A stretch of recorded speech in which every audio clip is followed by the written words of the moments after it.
Pues nada, vamos empezando ya con el tercero y último de los 3 talleres que teníamos preparados para esta mañana. Vamos a hablar sobre centros educativos, sobre los institutos, sobre cómo está aprendiendo el discurso de odio, el discurso de ultraderecha en los institutos. Vamos a preguntarnos también, ya nos lo preguntábamos ayer con Pablo Stefanoni, si de alguna manera la ultraderecha se está convirtiendo en el nuevo punk, en la nueva rebeldía antisistema de los adolescentes de hoy. Y para ello nos acompañan Kilian Cuerda y Noelia Isidoro. Ambos dos son profesores, ambos dos se han topado con esta realidad en su trabajo. Kilian además es sindicalista de UGT. UGT está preocupándose por este tema, está haciendo cosas relacionadas con este tema. Y nada, un poco el mismo funcionamiento que en los talleres anteriores. Los dos ponentes hacen una intervención breve, os voy a pedir que seáis escuetos, de 10-15 minutos como mucho, y después intervenciones del público y charlamos y dialogamos. Bien, pues muchas gracias a todos y todas por la asistencia. Gracias a Izquierda Unida y a Pablo por haber contado conmigo para esta jornada. Y también quería dar la enhorabuena a la diseñadora de la cartelería, que me parece una pasada, y que como valenciano me encanta ver a estos esperpentos colgados cabeza abajo, porque aparte de Mussolini, pues bueno, en Valencia tenemos una larga tradición desde el Borbón Felipe V de colgar cabeza abajo la imagen de tiranos y de gentuza de esta categoría. ¿Vale? Bien, entonces, desde la experiencia como docente en secundaria y desde el sindicalismo de clase, pues voy a intentar aportar una visión sobre cuál es la situación de la penetración de los mensajes de ultraderecha en el ámbito educativo y qué hacer, ¿no? Es decir, un poco qué movimientos, qué tareas estamos realizando desde el sindicalismo para trabajar sobre esta cuestión. Primero, lo primero que me parece fundamental es desmentir el tópico de que los chavales son de ultraderecha, son fachas y que ahí está todo, vamos, que hay una oleada de ultraderechistas de 15 años y no es verdad. Hay fachas, pues claro, pues como toda la vida. Siempre ha habido, porque antes no había Twitter, no había TikTok, ¿vale? Y ahora mismo esos mensajes entre ciertos sectores de la juventud, que son los de siempre, que ya estaban ahí, tienen otros altavoces, tienen otras plataformas y tienen otra difusión, digamos, cultural a lomos de nuevos métodos o de nuevos formatos. Es decir, la derecha extrema, por ejemplo, está sabiendo usar formatos renovados de mensajes, lo hemos visto antes con la memética, ¿vale? Eso es muy importante. Está sabiendo utilizar esos códigos de una forma sofisticada, elaborada, ¿vale? Pero no debemos entender que hay una situación de derrota, de retirada, no, porque eso es el primer paso para la derrota real. Eso no es así. Existe, claro que existe el fenómeno, por supuesto, pero una cosa que además como docente y desde la experiencia de haber pasado por el sistema de la educación secundaria, bachillerato, etcétera, y luego ser docente en el sistema educativo, desde en los años 90, cuando pues, uno ha estudiado, ves una evolución muy positiva de lo contrario, de que ahora es mucho más fácil encontrarte mucha más gente en los centros educativos que difunde otro tipo de mensajes, que defiende otro tipo de mensajes y que, por ejemplo, lleva las cuestiones de libertades, de diversidad, de igualdad, mucho mejor que antes. ¿Vale? Por ejemplo, antes el fenómeno trans o el fenómeno LGTBIQ+, etcétera, era más difícil en ciertos ambientes escolares encontrártelos o tratarlos con normalidad. Ahora es bastante más diferente. Y al igual que para la difusión de los mensajes de extrema derecha funcionan las redes, para otro tipo de mensajes también funcionan y hace que muchos chavales que tenían o tienen inquietudes puedan contactar con fuentes de información que antes no tenían. ¿Vale? Eso es lo primero. Por tanto, la situación en ese sentido es más lo positivo que lo negativo. Tenemos que partir de ese punto, porque la ultraderecha, en sus juegos con las doctrinas del shock, va a jugar también con el shock que nos provoca ver a un adolescente haciendo un Heil Hitler, porque eso choca.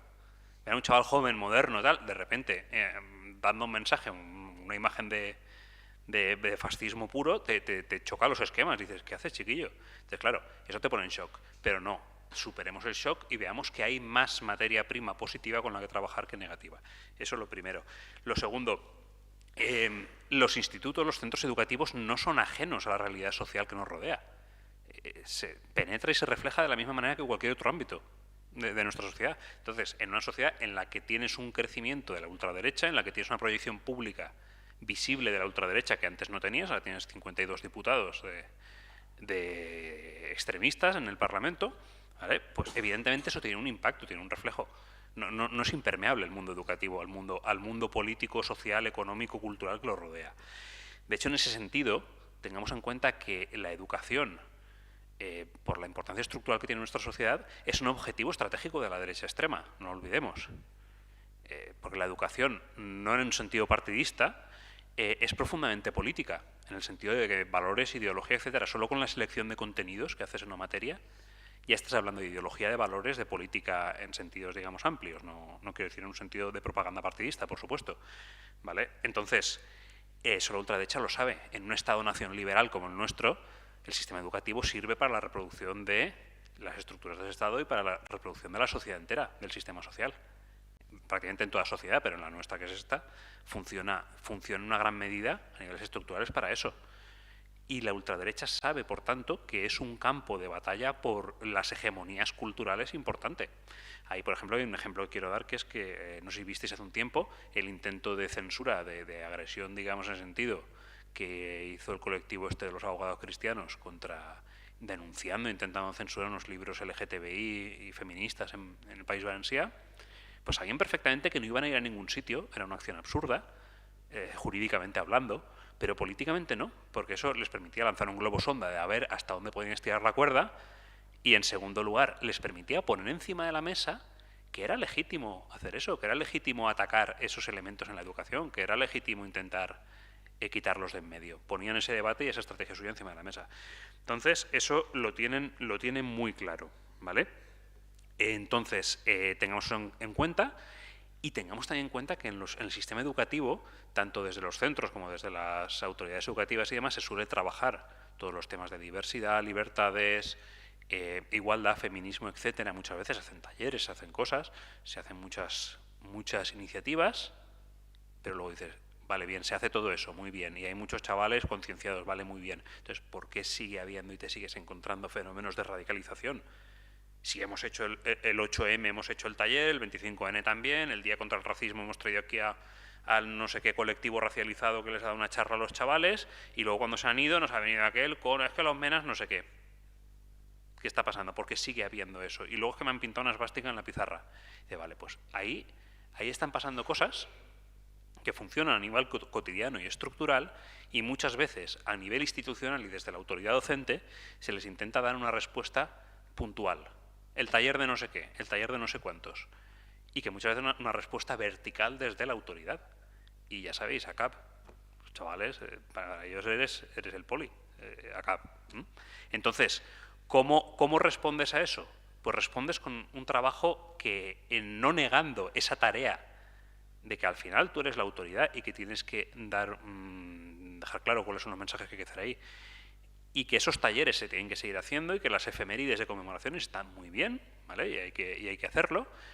Y el día en que el profe rancio te dice que es que tanto día aquí de lo feminista y lo LGTBI, entonces dices, me acabas de convencer de que hay que hacerlo más, ¿vale? Aparte de esas cosas hay que hacer una tarea estructural, no puede quedarse en lo puntual. ¿Cómo hacemos esa tarea estructural? Bien, ahí es desde el sindicato, desde UGT, pues hemos planteado un poco intentar dar respuesta a estas cuestiones. Se han hecho talleres, se han hecho cosas, se han hecho proyectos. Por ejemplo, a nivel general se trabajó del año 18 al 21 con un proyecto que se llama Somos Más, de formación, ¿vale? En el cual pues, se da formación presencial en los centros y luego formación online al profesorado que participa. Se habla de cómo se trabaja para generar un ambiente de resolución de conflictos, no necesariamente el tema ultraderechista, sino de resolución de conflictos y de generación de unas dinámicas sanas que permitan ir aislando fenómenos de este tipo, que aparte de ser políticos muchas veces también tienen que ver con cierta conflictividad.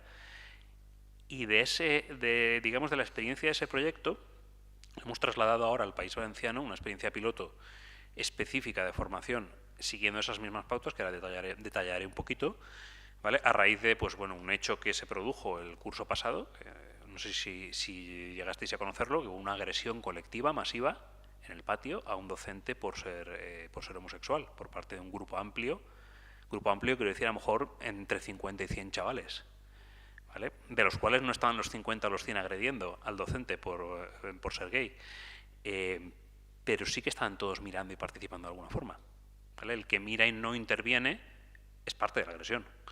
También, luego cuando se escarbó, ahí hubo una parte que intervino para pararle los pies a los demás y eso fue muy interesante. Los sindicatos todos los sindicatos de clase acudimos a darle apoyo al docente, poner los servicios jurídicos a disposición, pero luego nosotros le dimos una vuelta a la cuestión y pensamos, no basta con ir un día allí y ponerse a la disposición, hay que trabajar estructuralmente.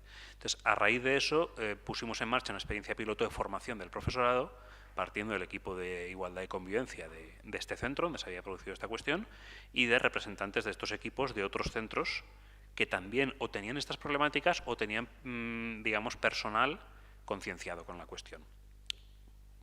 ¿Por qué dar esa tarea de formación al profesorado? Porque el profesorado puede estar concienciado, pero si no tiene las herramientas y los métodos para responder a unas dinámicas de radicalización que sí que tienen detrás una estrategia, un mensaje y una intencionalidad planificada, te ves superado en el día a día por algo que ya viene en la mochila del chaval. No es un hecho concreto y puntual al que tienes que responder. No puedes con un hecho puntual como un taller resolver una dinámica que ya viene con una estructura detrás. ¿Cómo respondes? Construyendo la estructura alternativa. En ese sentido, la formación que planteábamos se basa en dos pilares. Es decir, esa formación va de dotar al profesorado de herramientas para que luego pueda aplicarlas en el día a día, no solamente en el día del taller. Porque luego, al final, esos fenómenos de radicalización extremista, de ultraderecha, están funcionando en el día a día. No es que con una cantidad de fenómenos que de los que una agresión puede ser el pico, pero tienes toda una serie de caminos ahí que se están recorriendo continuamente. ¿Cómo respondes a eso? Bueno, dos pilares fundamentales en este tipo de formación. El trabajo por la empatía y el trabajo por el pensamiento crítico. Alrededor de estos dos valores, de estos dos elementos, construir una práctica docente, ¿vale?, en la cual el objetivo sea la creación de una comunidad educativa con tus chavales. Es decir, sí, tú eres la autoridad siempre, pero tú no estás trabajando de forma unidireccional. Ahí todo el mundo está aportando algo a ese grupo. Crear red, crear conciencia de grupo en torno a unos valores democráticos, unos valores positivos, funciona en los barrios para parar los pies a la extrema derecha, para impedir que entren en tu barrio, ¿vale? Si el que tienes al lado en la tienda de frutas es el inmigrante, el extraño, el moro, es la otredad, es el que no es como tú. Si es tu amigo Ahmed con el que te has ido a tomarte un té, un café, o lo que sea, y has generado red y comunidad, cuando luego viene el ultra, el neonazi, a decir, este es el otro, hay que echarlo, hay que darle una paliza, te quita el trabajo. Y dices, no, el otro eres tú. La otredad que agrede al barrio no es Ahmed, eres tú. ¿Vale? Aquí funciona de forma similar. Es decir, si formamos red en torno al final tienes un grupo delante. Un grupo puede ser de 30 chavales, de 20, de 15, si tienes suerte, una ratio baja, ¿vale? Entonces, cuando tú estás generando esa conciencia de grupo y es sobre todo una práctica en la cual pongas encima de la mesa una serie de valores positivos y esos valores sean los que estructuren y articulen al grupo, en los que la empatía tenga un peso importantísimo. ¿Por qué? Pues bueno, porque cuando hablas de emociones, de educación emocional, hablas de un elemento estratégico. ¿Vale? Cuidado, es que al final, cuando a veces decimos cosas de estas de la educación emocional, hay gente que te viene con, ay, los contenidos, ¿qué? Dios, sí, los contenidos están muy bien, pero tú estás trabajando con personas que funcionan con conocimiento, con razón, con saber y que funcionan con emociones y con los chavales más todavía. ¿Vale?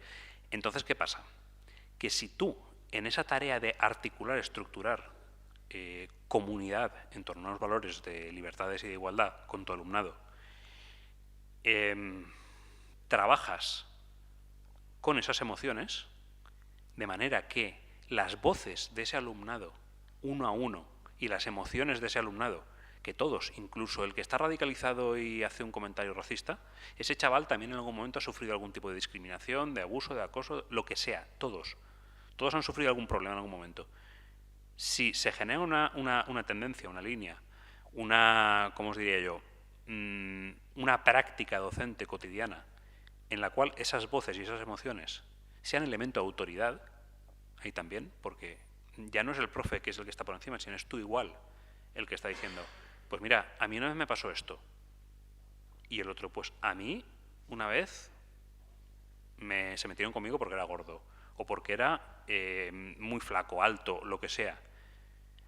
En ese momento se está generando una comunidad en la cual esas experiencias personales y esas emociones valen para generar, en la dinámica del trabajo de la empatía, valen para generar ese conocimiento y decir, no, es que esto son cosas reales, estamos hablando de cosas reales que te afectan a ti, no estamos hablando de una cosa que pasó en 1939, que es muy importante también. Pero si no haces ese trabajo previo y tienes ya dinámicas de radicalización, sacarles una imagen de unos tíos de las SS encima de una pila de cadáveres, ¿vale? Sí, te van a decir, que vas a dos. Claro, porque quiero ser duro, quiero ser tal, pero si consigues construir red y comunidad en torno a, primero, tener en cuenta que están todos entre iguales, ¿vale?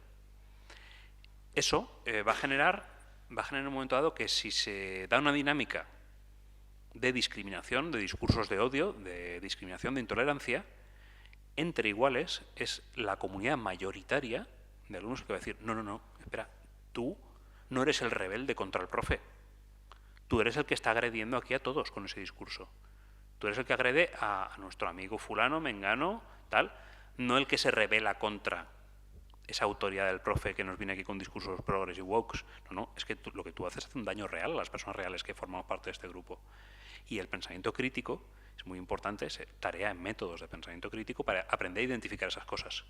Esa línea es la fundamental, en la cual al final, en ese trabajo para la autoestima, consigues empoderar a esa mayoría de alumnado que no está en esas posiciones. Porque lo que hemos dicho, se ha comentado aquí al principio, en las intervenciones de hoy, la mayoría social repudia los discursos de odio, repudia los discursos de intolerancia. Y hay que tener eso claro, y tenerlo muy claro para salir a jugar y a ganar. Es decir, somos mayoría los que no estamos con eso.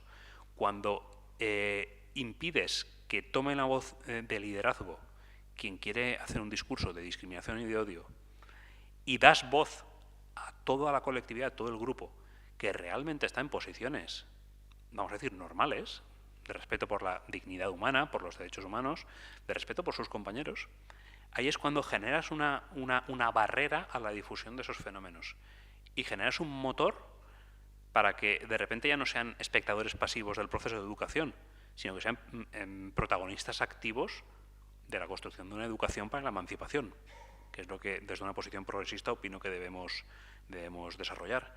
Y en mi opinión pues es la vía pues, que hay que trabajar y explorar de forma estructural, no con un taller de un día, para saber hacer este tipo de práctica. Para eso hace falta formación, métodos, no es que te lo lees en un papel y lo sabes hacer al día siguiente, es una tarea prolongada en el medio y en el largo plazo, que nos permita pues evitar la difusión de comportamientos tóxicos, discursos de odio y discursos de intolerancia, en un ambiente en el que al final tenemos, pese a la imagen que quiere transmitir la ultraderecha de jóvenes radicalizados y nuevo punk, tenemos una mayoría de población joven que está repudiando esos discursos y que está apostando por las libertades y por la igualdad. Y hasta aquí.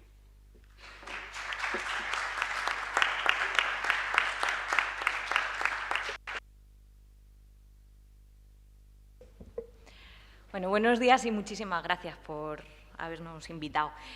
Yo traía más un diagnóstico que una propuesta de soluciones. Soy profe de secundaria y lo que sí me he encontrado es que desde que el discurso de la ultraderecha entra legitimado por votos en las instituciones, lo que nos encontramos en clase es este discurso amplificado. Y esto no viene solo por parte de la chavalada, sino también del profesorado, o es lo que yo noto.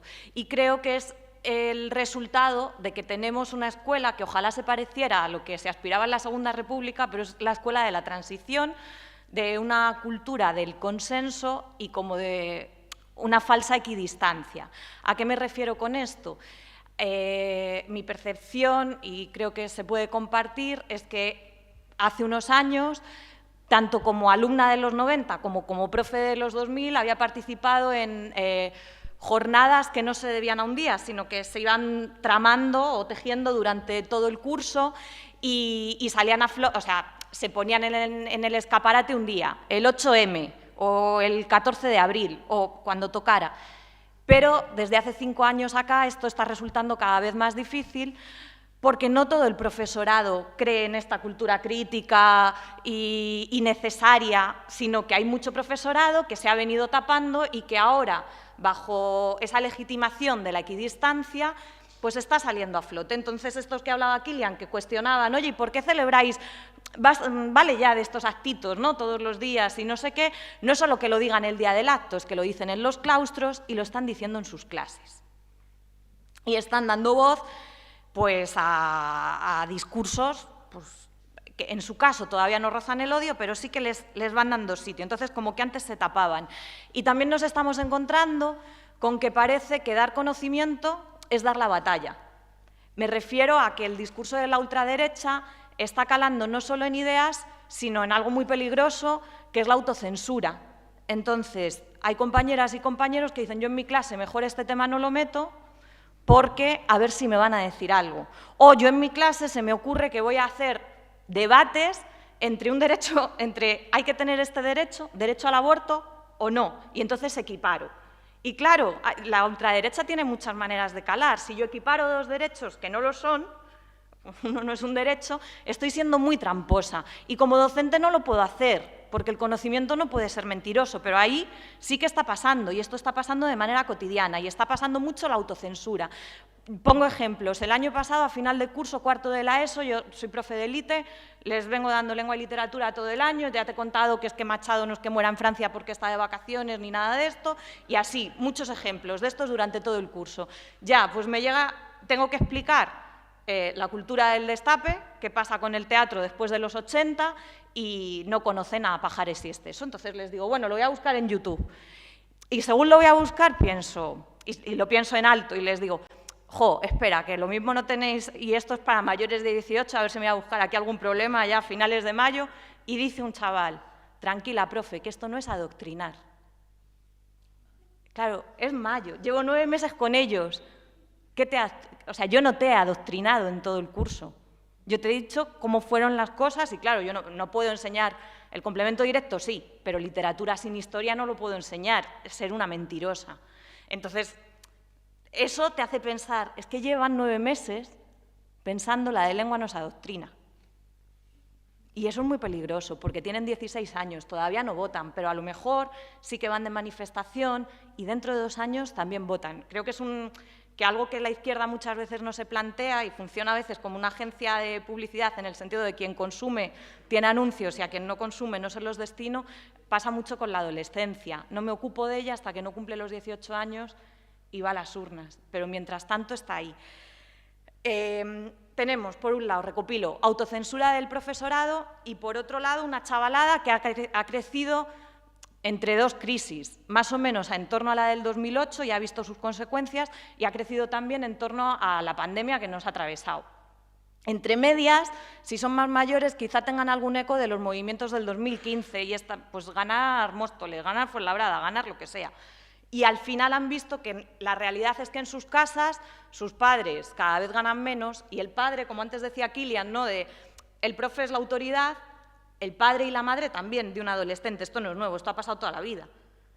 Esa autoridad ahora se me presenta como fracasada, porque además no es solo, lo que veo en mi padre o veo en mi madre cuando tienen jornadas cada vez más largas por menos salarios y siguen manteniendo su trabajo, sino que yo consumo Instagram. Y en Instagram me encuentro con mensajes de Mr. Wonderful o similares de si quieres puedes, si no has podido tú verás lo que has hecho.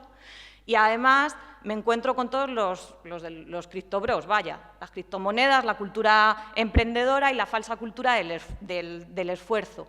Si yo uno todo esto y miro a mis adultos ya eran el enemigo, porque ya eran la autoridad, ACAP y todo esto. Pero es que además veo que la realidad, según lo que me están diciendo las redes, y ahí es súper complicado desmontar, es que son unos fracasados. Otro rasgo de la adolescencia es la rebeldía. Claro, la extrema derecha ha conseguido colarse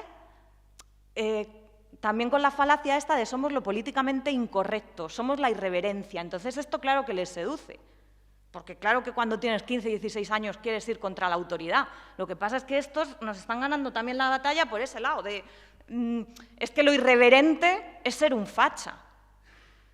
Entonces, es muy difícil porque además todo esto apela al individualismo y a esa falsa libertad. O sea, cuando aquí Ayuso saca su proyecto electoral, es una palabra que es libertad, la usa vacía de significados, vacía de contra quién, estos se encuentran flipados. O sea, es que les seduce mucho, es una pena, pero hay un grupillo que sí.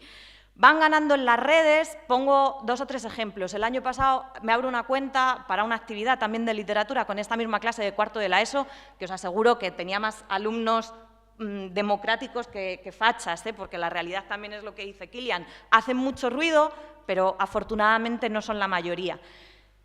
Me abro esa cuenta simplemente para seguir un trabajo desarrollado en Instagram y de repente me empieza a poner la aplicación sugerencias para ti, Santiago Abascal, Vox, Macarena Olona. Lo prometo, claro, ¿a quién siguen esos chavales? O sea, ¿por qué de repente me llegan a mí esas sugerencias cuando nunca me han llegado? Les siguen porque en TikTok y en estos medios pues es lo que hay, se mueve muy bien la extrema derecha. Pero es que además en los medios tradicionales o la tele, el hormiguero tal, pues cuando llega el tema de Cataluña, aquí en Madrid se ven tremendamente seducidos por un nacionalismo español, rancio, y entonces, igual, ejemplos concretos, les llevo al teatro a ver una obra que va de los problemas de la juventud, nada que ver con este tema. Acaba la obra, un chaval levanta la mano para intervenir en un debate, lanza su pregunta, y cuando acaba su intervención dice, ¡arriba España! Al día siguiente en clase, primero de bachillerato, 16 años, este chaval en concreto 17. Hablo con ellos y les digo, oye, pero es que ayer yo me sentí fatal porque además no entendí este comentario, o sea, hablo con ellos del tema y cuando ya cerramos, viernes última hora, un chaval, viernes última hora porque yo tengo ganas de irme a casa, pero ellos más, y un chaval, sin embargo, me espera en la puerta y con todo el odio del que es capaz me dice, pues que sepas que tú das lengua española. Esto 2020, pero justo antes de la pandemia.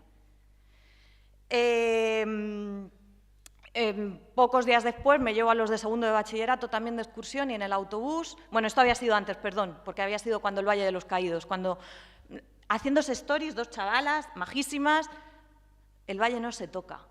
O sea, este tipo de mensajes está calando, los amplifican ellas también en sus redes y ellos, y para no salir con una derrota, yo creo que sí que está habiendo una punta de lanza y es pues el feminismo, que es con lo que muchos y muchas se están viendo directamente interpelados. Gente por ser más libre y gente por decir, hostia, ¿qué está pasando con el patio? Que ahora me están diciendo desde aquí que no puedo ocuparlo todo jugando al fútbol siempre. Y entonces sí que tienen todo el sentido del mundo este tipo de charlas, no solo feministas, sino transfeministas, que apuestan por defender discursos que abrazan la diversidad. Y cierro con 2 ejemplos. El año pasado, tutoría primero de la ESO, los últimos días vemos la serie de Heartstopper en clase, no sé si la habéis visto, pero es una pareja de 2 chavales homosexuales, super light. Y entonces, cada vez que los protagonistas de esta serie se encontraban, ¿no? Pues tomaban un batido. Pues yo veía desde el final de la clase a un grupo de niños, 12 años, incómodos en la silla, como casi con picor. Y entonces yo les decía, ¿qué pasa? ¿No os gustan los batidos? No, profe, no es eso, no es eso. La escena de la bolera también. ¿No os gustan los bolos? Profe, no es eso, no es eso. Pero no eran capaces, por eso mismo, porque saben que lo que están diciendo no tiene ningún sentido y, en definitiva, si es un discurso de odio, de decir, no soportamos que haya 2 chicos que quieran ser pareja. Y entonces se ven ellos como enfrentados si tú, no poniéndote a su altura de odio, sino como si fueras medio lela y no conocieras, oye, pero exactamente qué nos está gustando de esta serie. A la vez, igual el ayuntamiento, esto es en Fuenlabrada, ya junio, pone alfombras con la bandera arcoíris. Y entonces este grupito de mi clase, insisto, 12 años, ni siquiera 16, yo no piso eso, profe, a ver si se me va a pegar algo. Todo el curso trabajando con talleres y esto, por eso es necesario pues eso, ¿no? Dar la batalla.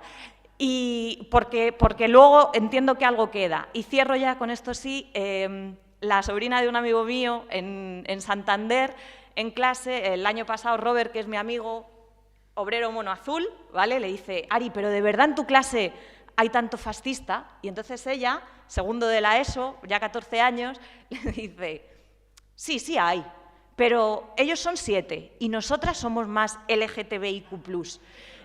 Y creo que eso de verdad muestra que hay un futuro posible y que nos tenemos que encargar de esa adolescencia y no dejarla perdida hasta que cumple 18 y llega a votar, porque entonces va a ser tarde.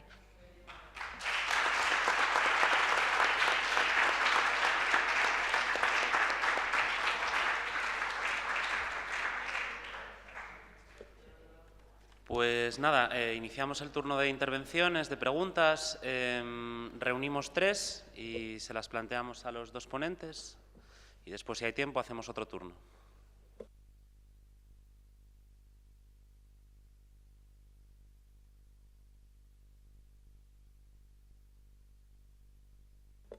¿Nadie se anima?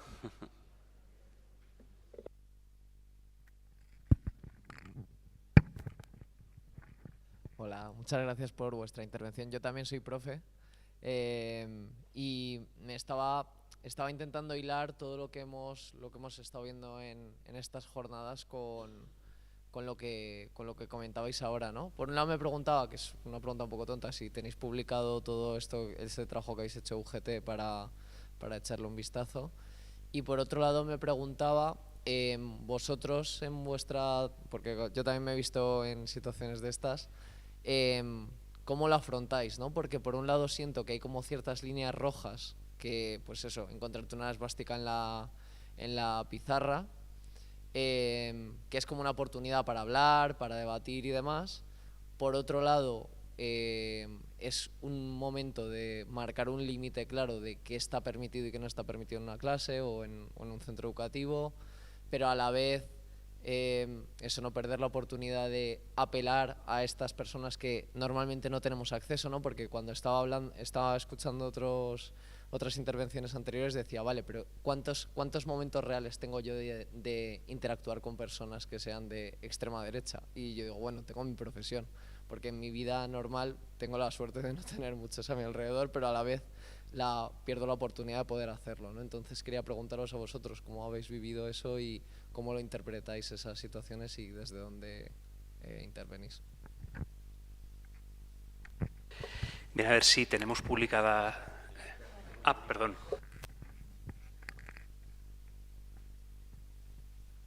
Hola, buenas. Bueno, en mi caso hablo también como persona joven, pero bueno, también he sido profe de inglés en este caso, que parece que no tiene nada que ver, pero en realidad sí, y bueno, también me he dedicado a parte de la educación no formal durante mucho tiempo. A mí hay también situaciones, incluso falsos debates de, es que matar toros no, pero matar niños sí, con respecto a la tauromaquia y... No sé. Vale, se está cortando un poco, bueno, no pasa nada. No sé, bueno. Entonces, bueno, quiero decir que ante estas cosas, yo creo que hay una parte de lo de la rebeldía que comentabas, ¿no? Que es más una acción de ser rebelde, pero también yo me he enfrentado con una cosa que es que lo dicen como por los jajas, ¿no? Por hacerse el gracioso y tal, pero que realmente no tiene un significado real, por ejemplo. No es facha realmente, ¿no? Él está haciendo un acto de rebeldía en muchas ocasiones. Por ejemplo, alguna vez me gritaban en clase, por ejemplo, Franco o no sé qué, y yo les preguntaba, porque muchas veces hay que, más que decirles, explicarles algo, hay que preguntarles. Y yo les decía, ¿pero tú sabes lo que hizo Franco? Y realmente no lo tenía claro, ¿no? Él sabía que era algo que molestaba, ¿no? Que picaba, que incluso generaba gracia, pero realmente no sabía. Y entonces yo le decía, ¿tú sabes que mató a muchas personas? ¿O tú sabes que sufrió mucha gente por esto? Y entonces se le cambiaba la cara y decía, joder, no sé lo que estoy diciendo, ¿eh?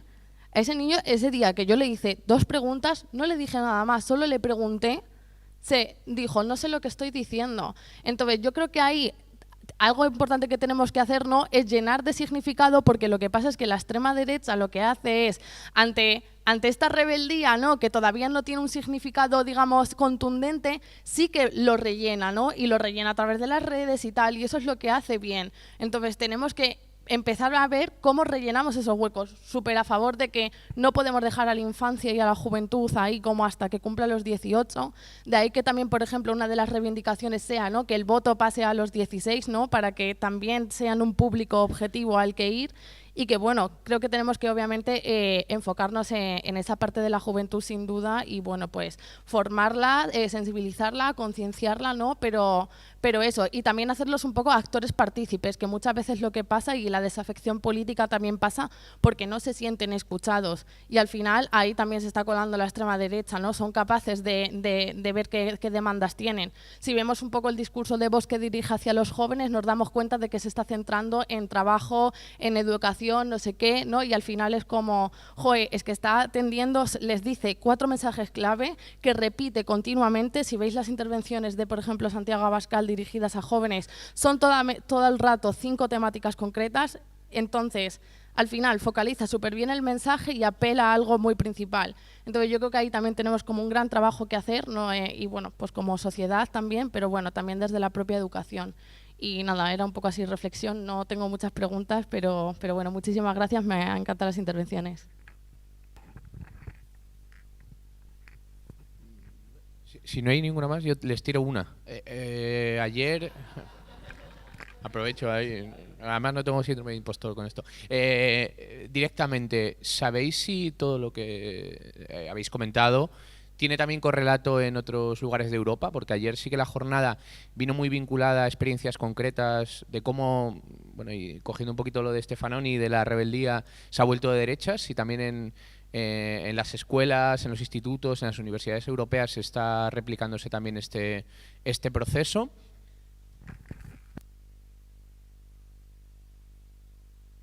Vale, a ver, lo primero, sí, tenemos cosas publicadas, luego si quieres haz un contacto y te envío el material que tenemos por ahí en red y bueno, pues puedes consultarlo, y a disposición tuya y de cualquier otro docente para echar una mano si hace falta en cuestiones de este tipo y en formación para, al final estratégica para abordar estas cuestiones. Luego, ¿cómo reaccionamos ante este tipo de situaciones? Pues es que hay 40.000 situaciones diferentes así, y reacciones hemos podido tener muchas, y también se aprende con el tiempo a reaccionar mejor, quiero decir, mejor estratégicamente hablando, ¿vale? Yo, por ejemplo, ha habido veces que me he cabreado como una mona y una vez que unos sacan una bandera con el pollo y les eché un puro espectacular, y luego pensé, años de tiempo después, eso fue cuando empecé, al principio, luego pensé, no está mal el puro, pero otras estrategias habrían sido mejores para no confrontar y al final generar la imagen de la autoridad y el resto es el grupo que está pasivo mirando cómo te discutes o riñes con un alumno. Otras situaciones, por ejemplo, yo qué sé, un Heil Hitler ahí en la escalera gratuito, ¿no? Ese chaval, ven para acá, ala, régimen disciplinario. Sí, se puede hacer. Son cosas que a veces se hacen en el momento en caliente, pero no son las que dan una respuesta estructural. Cosas que son quizá mejores estrategias, ya con un poco más de experiencia en estas cuestiones, pues en clase, alumno disruptivo, que te la liaba y que además veías claramente quería confrontar con estas cuestiones, adoptando el rol de provocador con discursos de este tipo, pues de repente pues estamos tocando varios temas, no sé qué tal, y de repente gratuitamente hay un Arriba España, viva Franco. Reacción en el momento, tranquilo, espera un momentito, espera, que es que iba a contarnos una cosa más interesante de tu compañera. Cállate un rato y vamos a escuchar a tu compañera. Y de repente, ¡pop!, se le caía la provocación. Se quedaba, y eso te vale para eso y te vale para una disrupción normal, de no contenido, digamos, radical. Esa compañera intervino en otro sentido y de repente había otras voces que ahí eran protagonistas. Y quien estaba queriendo realizar una provocación en torno a unos discursos ultras se quedaba solo y el resto del grupo decía, no, tío, cállate que estamos escuchando lo que dice la compañera que es más interesante. ¿Vale? Esa es una opción. Otras situaciones como alguna de las que te ha pasado a ti. Llegar a una clase, primero de la ESO, 12 años más o menos, y encontrarte que han puesto un cartel de Arriba España, con la banderita. Y entonces dices, aquí no tengo un grupo de neonazis, tengo un grupo de chiquillos de 12 años. Y entonces cuando aprovechas y dices, a ver, chavales, que nos conocemos, que sois muy majos, ¿sabéis qué quiere decir eso? Y te dice una, sí, que estoy orgullosa de ser española. Digo, no exactamente. Ahora te lo voy a contar. Y entonces explicas, esto es un lema de una dictadura que hizo este tipo de cosas contra mujeres como tú, contra profesores como yo, contra personas como este, como aquel, como tal, tal, tal. Le explicas. Digo, ¿quieres que siga eso ahí? Digo, porque eso no tiene nada que ver con estar orgulloso de tu país ni de nada. ¿Te gusta que gane la selección en el fútbol? Sí, sí. A mí también, sí, está muy bien eso. Ah, pues, ¿y Viva España está mejor? Digo, sí, lo que tú quieras, pero eso no. Digo, eso está bien, vale. Entonces, ahí estabas generando un diálogo en torno a cosas que ellos mismos estaban dándose cuenta y diciendo, ah, y ahí es lo que hablábamos antes, lo que comentaba la otra compañera de dotar de contenido, ¿vale? Cuando se plantea un acto de rebeldía, una provocación en este tipo, muchas veces no necesariamente estás delante de personas fascistizadas de verdad, sobre todo cuando son chavales en formación, pero da igual. A la ultraderecha le da igual que no estés, que estén, porque al final eso es lo que estás normalizando. Está normalizando y poniendo el camino hacia ciertos sitios. Cuando luego, por ejemplo, te encuentras pegatinas de un grupo de neonazis violentos en un centro, pues dices, espera, esto es otra cosa. Esto quiere decir que aquí hay gente que está en contacto con estos grupos. Y ya es otro paso. Si es un chaval que hace esa provocación, no necesariamente tienen contenido. No saben muy bien a lo mejor qué están haciendo. Saben que provoca, saben que nos mosqueamos. Sí. ¿Qué pasa? Que a veces dotar de contenido está bien, pero a veces también hay que tener en cuenta que el discurso ultra, y volvemos a los memes, no necesariamente tiene que ser una cosa elaborada ni sofisticada. Es decir, cuando, por ejemplo, se ven ciertas informaciones que se han filtrado de ciertos grupos ultras neonazis directamente, que explican sus estrategias, y ellos mismos dicen que es muy importante que la gente común de los mortales, gente que no está politizada, no sepa distinguir cuándo están de coña y cuándo están hablando en serio. Porque eso permite que de repente los mensajes no sabes dónde llega el que va en serio y el que es que era por los loles. Entonces, esas cosas que son de broma, que son actos de rebeldía, que no necesariamente realmente no lo están entendiendo como algo politizado, es importante saber desactivarlo cuando hay que desactivarlo, saber dotar de contenido cuando sabes que la persona delante escucha. Cuando sabes que no escucha, decir, bueno, pues no pasa nada. No hacemos ese trabajo, vamos a hacer el trabajo de que aquí todo el mundo pueda hablar y la gente que está callada y a la que no escuchamos, pues a lo mejor tiene cosas más interesantes que decir que aquí una provocación racista, por ejemplo.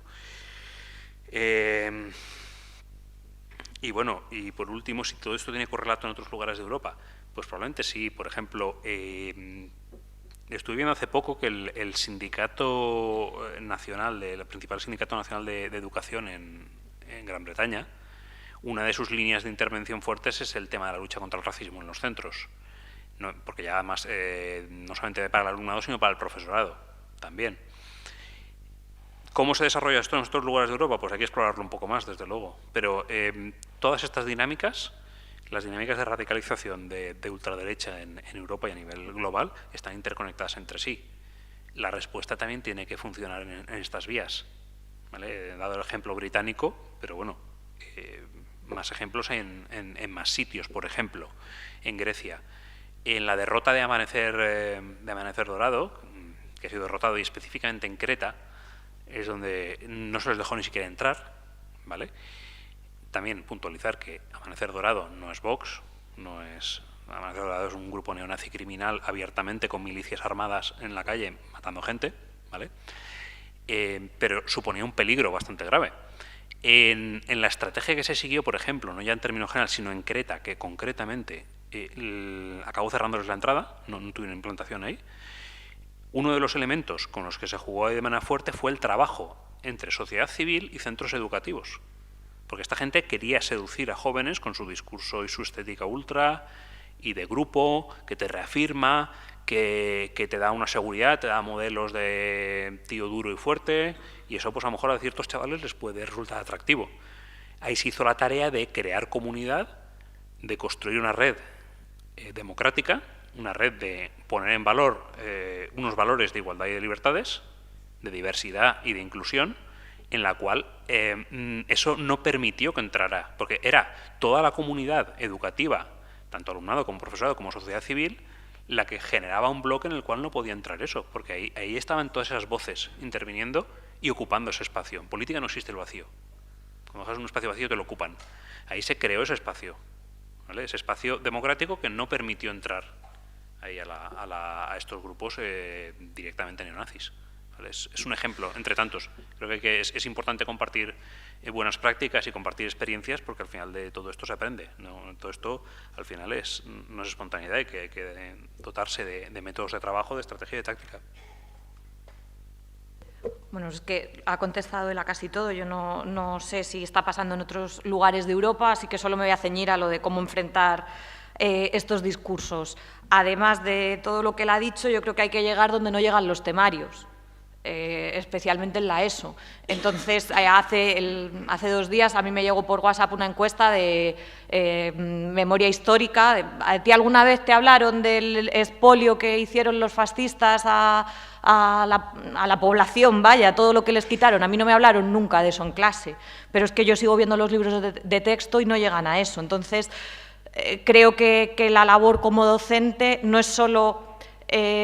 una manera de enfrentar este discurso es dando conocimiento y hablando del tema, y aprovechar luego cada grieta, cada brecha para incidir, y eso, no plantear en las tutorías debates mentirosos, sino debates, ponerle nombre a las cuestiones que están pasando. Quiero decir, tú eres el adulto, la adulta, tienes datos de lo que supone una política racista, tienes datos de lo que supone la quiebra de la sanidad pública, tienes datos de qué supone que haya no sé cuántos alumnos en clase. Quiero decir, cuando la ley habla de fomentar el espíritu crítico, no podemos fomentar el espíritu crítico mirando las nubes, a ver si nos gustan o no. Tenemos temas de sobra, cuestiones sociales, donde... Joder, la izquierda es mucho más respetuosa con todo lo social. Entonces es ahí donde se fomenta el espíritu crítico. No te voy a dar un texto para que comentes en segundo de bachillerato con 18 años sobre una jarra de cristal. Te lo puedo meter sobre qué se está haciendo con las residencias de ancianos. Entonces esa es una manera también de plantar cara a estos discursos. Yo muchas veces he metido la pata porque he perdido los nervios ante un chaval que de repente me ha hecho algún comentario, sobre todo al principio, pero porque creo que también al principio me tapaba menos. Y entonces fue hace eso, cuando yo estuve fuera en el curso 18-19, y cuando volví a incorporarme en el 19-20 me di cuenta de que habíamos ido muchos pasitos para atrás, y que en vez de hablar de jornadas feministas se hablaba de jornadas por la igualdad, como buscando un consenso. Entonces a esto me refería con lo de las palabras. No, se tienen que llamar jornadas feministas, porque cuando se hace una sesión de fútbol no se llama sesión de deporte, se habla de sesión de fútbol. Y entonces cuando llega algún compañero y te dice, o compañera, ¿y por qué no hablamos de igualdad? Pues hazlo tú, Paqui, pero yo no lo voy a hacer. Las mías son estas, monta tú este otro seminario por la igualdad, que está guay también. Pero no como aprovechar, como que durante unos años nos hemos diluido y hemos procurado no armar mucho ruido, no molestar. Si no molestamos las personas adultas, ¿a quién le vamos a pedir que moleste? ¿A una chavala de 14 años que tiene a su lado un chaval con la pulsera de Vox aquí en la muñeca? Es muy injusto eso. Entonces, tendremos que entrar nosotras a defender eso. Y luego, importantísimo, de verdad que parece una trivialidad, pero darle voz y tiempo a esta gente que es mucho más democrática, y que normalmente, como es más democrática, respeta los tiempos del otro, está más calladita y esto... Joder, es nuestro papel. Entonces sí que creo que a veces no es tanto que nosotros enfrentemos, porque a veces somos el enemigo, sino que enfrente a su compañera de al lado, o que se den cuenta que igual que no son racistas, esto es algo que pasa mucho, yo soy racista porque no quiero, pero al moja sí, porque es su moja, es el que está al lado, lleva con ellos desde la escuela infantil, ¿cómo no le van a querer? Y entonces pues que hable moja. A ver, moja, ¿a ti qué te pasa cuando vas a Carrefour con tu madre? ¿Cómo os miran? Y a ver qué pasa. Entonces, a veces nosotras no tenemos todas las respuestas, las tienen ellos. Y eso, que parece una tontería, creo que es mucho más poderoso. Y sobre todo teje mucha red. Y eso es empatía. Y eso es izquierda, yo creo.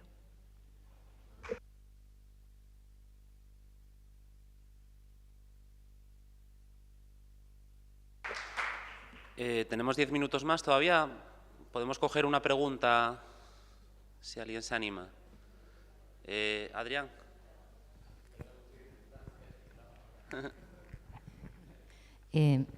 Vale. Yo más que una pregunta tengo una reflexión. No, es broma, es mentira. Era broma totalmente.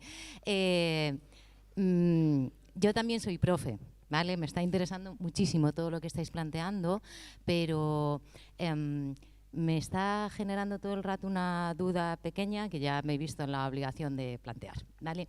Creo que estamos todo el rato otra vez también centrándonos como en el discurso emitido.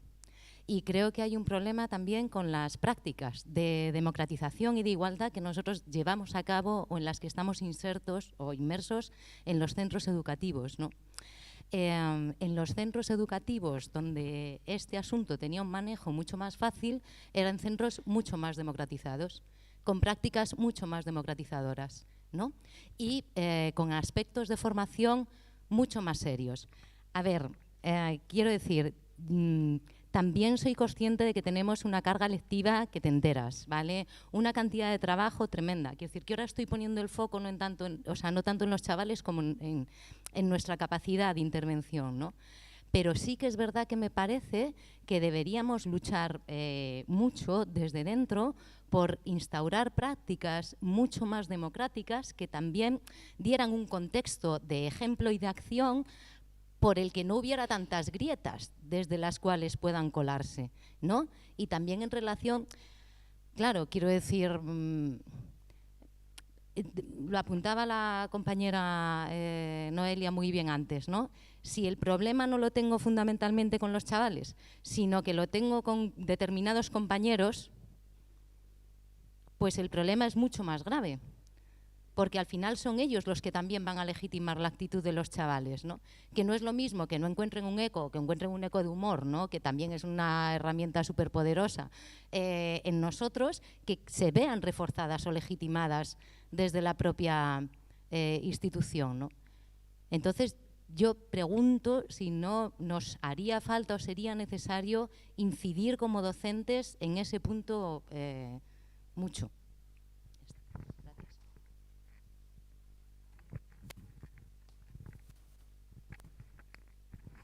Me parece tan interesante la pregunta de la compañera que quiero plantear una cosa parecida desde el otro punto de vista. Desde los propios estudiantes, si justo estamos planteando que uno de los problemas es esa rebeldía frente a la autoridad y la persona docente es la autoridad, no habrá que explorar, o os pregunto si conocéis programas donde incorporen a ese alumno o alumna como el propio sujeto activo en detectar, combatir ese tipo de dinámicas. Sé que hay programas de mediadores infantiles, sé que hay programas de ese estilo, pero por ejemplo hay muy poco asociacionismo juvenil en los institutos.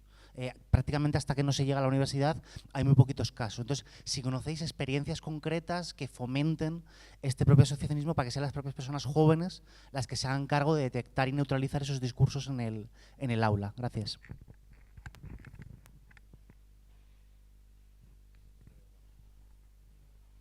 Vale, pues voy a contestar un poco a los dos a la vez porque son dos cosas bastante paralelas. Vale, lo primero. Hemos vivido, y eso no es una cuestión al final de, no sé, ambiental, es una cuestión concreta, política real, material, que son las leyes educativas.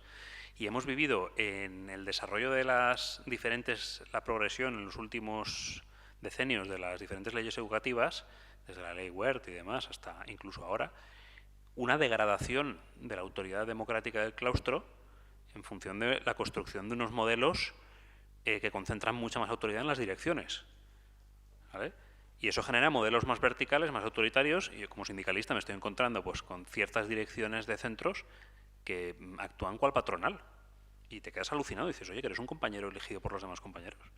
Pero ¿qué pasa? Que claro, si el claustro se va vaciando de competencias reales, ya lo hemos dicho, en política no existe el vacío.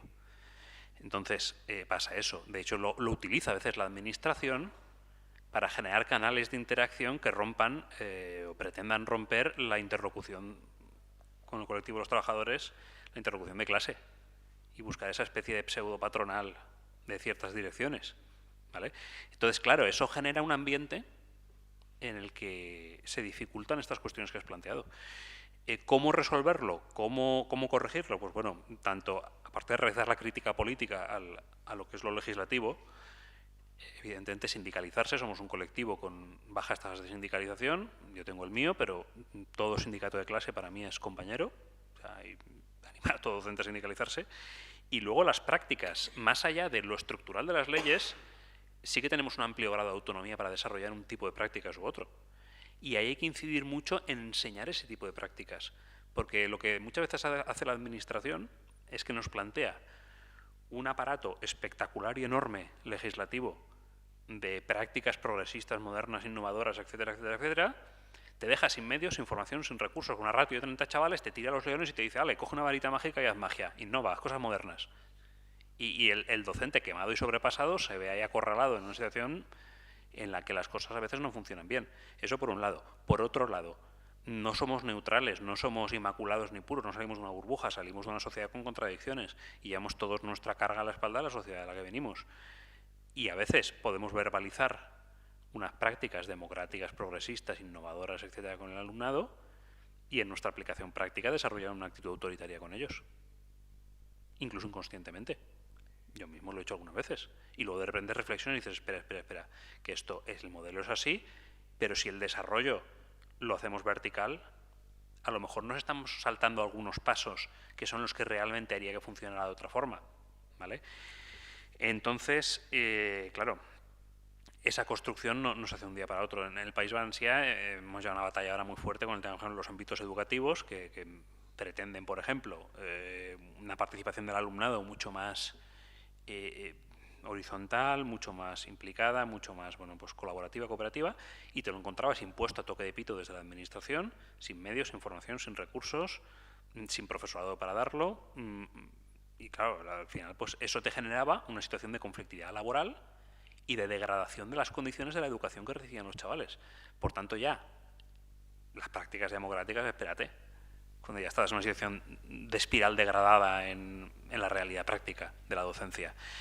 Entonces, si realmente podemos, porque estas son cosas progresivas, podemos poco a poco formar a la gente, formarnos y construir esos modelos, es donde encuentras esos huecos para, de una forma bien planificada, poder poner en marcha prácticas democráticas que generen otro tipo de interacciones. Eso no quiere decir que dejes de tener la autoridad o que de repente los chavales hacen lo que quieren. Eso no es así.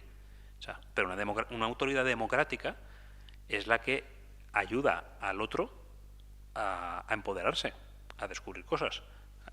Es decir, esa es la cuestión. Y luego esos programas para incorporar al alumnado más activo es que ya existen en muchos sitios y se hacen efectivamente. Y el punto de partida no son los discursos de odio, aunque tiene una aplicación también, sino es la convivencia. Eso es muy importante tenerlo en cuenta. Que al final no es una cuestión solamente política o digamos ideológica. No es que haya que reaccionar contra eso solo por eso, en ese sentido, sino que al final la cuestión es que cuando te entran discursos de odio e intolerancia, son un atentado general a la convivencia de todos. Y eso da igual que una persona, un chaval, pues sea de izquierdas, de derechas, de esta opinión, de aquella, de la otra, que tengan la opinión que quieran. Pero hay una cuestión de derechos humanos y de convivencia que no hay que sobrepasar. Y hay programas, por ejemplo, muy interesantes que se hacen en muchos centros y que es en torno a los cuales, además, se pueden luego también construir esas prácticas de, por ejemplo, lo que son alumnos mediadores, equipos de mediación que reciben también una formación, que no es que simplemente se meten en medio de, sino que hay unas pautas de saber construir, por ejemplo, cultura del diálogo, para resolver conflictos a lo mejor del día a día. Pero es que esa cultura del diálogo que construyes ahí es la que también hace que luego, es que estamos hablando del moja, no estamos hablando del negro que te queda el trabajo, ¿vale? No es la alteridad, es tu compañero, es tu igual. Entonces, en esas dinámicas entre iguales, pero claro, hay que acompañarlas desde el profesorado. Tuvimos una discusión, y esto como ejemplo, ¿no? Hace un par de años discutimos medio claustro con un compañero una vez en un sitio, cierto centro, que indignado nos decía que es que en la elección de delegados de tal clase se había elegido a fulanito, que era un manta y que era un gamberro, y lo habían elegido y que eso no puede ser, que el profesor tenía que poner a que era el delegado. Y yo, sí, para que le haga fotocopias o algo. Y claro, dije, ¿pero esto qué es? No, es que el delegado lo tengo que elegir yo. Digo, no, el delegado lo representa a ellos, no a ti. Y si tú no cumples esa primera premisa de ser escuela de valores democráticos, o sea, ¿esto qué es? Claro, quiero decirte, al final con cosas como esas que podrían parecer que no, con esas cosas haciéndolas bien, es con lo que se construye entornos sanos que impiden la ruptura de la convivencia y la entrada al final de mensajes que atentan contra los derechos humanos.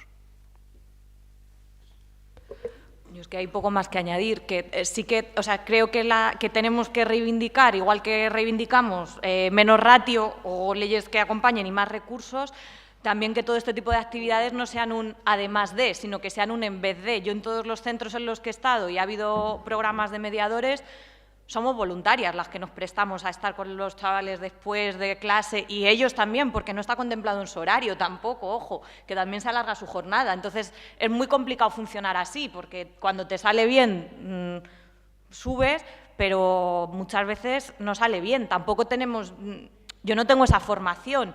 Entonces, la buena voluntad no puede venir a hacer buenas prácticas y creo que lo que tenemos que hacer es reivindicar eso, pues con lo de los ámbitos, que aquí no se ha hecho, pero yo sí he seguido muy de cerca lo de allí, es la medida en sí misma a mí me parece muy positiva, pero ¿con qué medios se ha acompañado? ¿De qué recursos se le ha dotado? O sea, es imposible que salga bien. Si sale bien, pues has tenido mucha suerte y la educación no puede ser cuestión de suerte y la convivencia menos. Entonces, eso, insistir en estos recursos, en que haya red y en que los cursos de formación, no sé cómo funcionan en otros lados, pero aquí básicamente son o coaching o informática, Google Classroom, yo qué sé.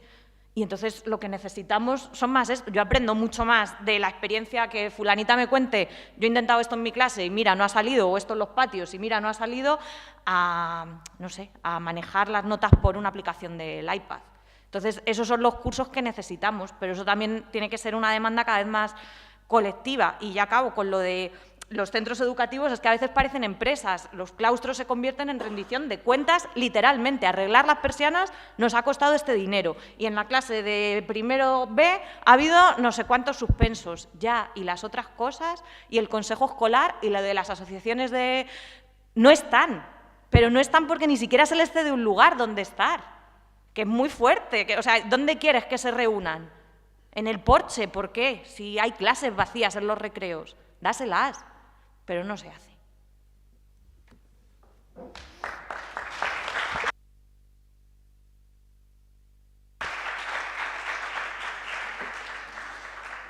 Pues nada, hemos agotado ya el tiempo, se acaba este interesantísimo taller, se acaban también las jornadas.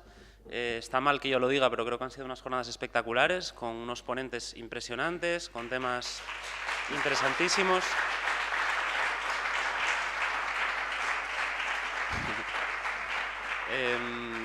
Creo que Izquierda Unida puede sentirse muy orgullosa de este tipo de actos que convoca, ¿no? Actos no endogámicos, no autorreferenciales, sino abiertos a toda la sociedad progresista, a gente de diferentes procedencias, tanto geográficas como partidarias, como sindicales. Y ya digo, intentaremos que estas jornadas no se queden aquí, sino que se traduzcan en algún tipo de informe, no sé, lo tenemos que pensar, pero intentaremos, ya digo, que tengan una traducción concreta, que permanezca. Y nada, seguimos. Muchísimas gracias a todos por haber venido y nos vemos.